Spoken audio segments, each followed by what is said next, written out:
የሰው ልጅ ስልክህን ክፈትና ስጠኝ ቢባል በዚህ ዘመን ስልኩን አምኖ ይሰጣል?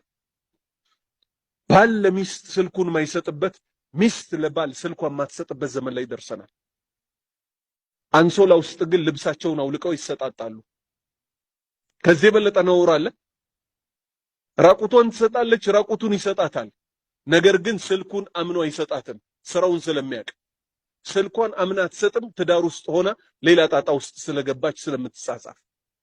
ባለ ትዳሮች እንዲህ ከሆኑ ያላገቡትማ ይበልጥ ዱርዬነት እነሱ ላይ ይኖራል አይኖርም?